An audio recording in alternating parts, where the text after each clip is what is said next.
Божы немесе қарын бөртпе ел арасында сирек дайындалатын өте дәмді тағам.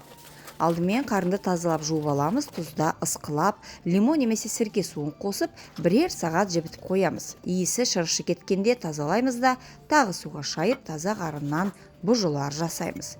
Бұжы көбінесе жаңа сойылған малдың етін, майын, өкпе бауыр жүрегін қосып, ұсақтап турап, ұн салып, су құйып, тұз бұрышын сеуіп, дұрыстап араластырып, қарынға не бүйенге салып, баппен пісіретін тағам.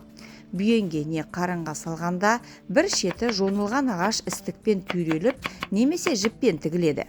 Бұжы қайнап жатқанда аудармалап, көбігін жиналған сайын алып тұрамыз. Ол қазандағы суға толық батып, баяу жанған отта 2,5 сағат қайнауы керек. Дастарханға бұжыны жылылайда, суытып та қоюға болады.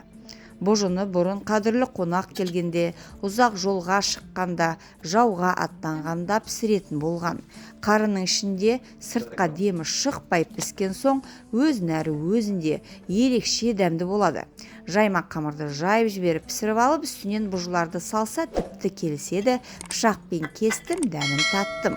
Бұл ағзаға өте пайдалы, алуан түрлі дәруменге бай, аса нәрлі де құнарлы келетін бұжы асы осы. Ал астарыңыз дәмді болсын.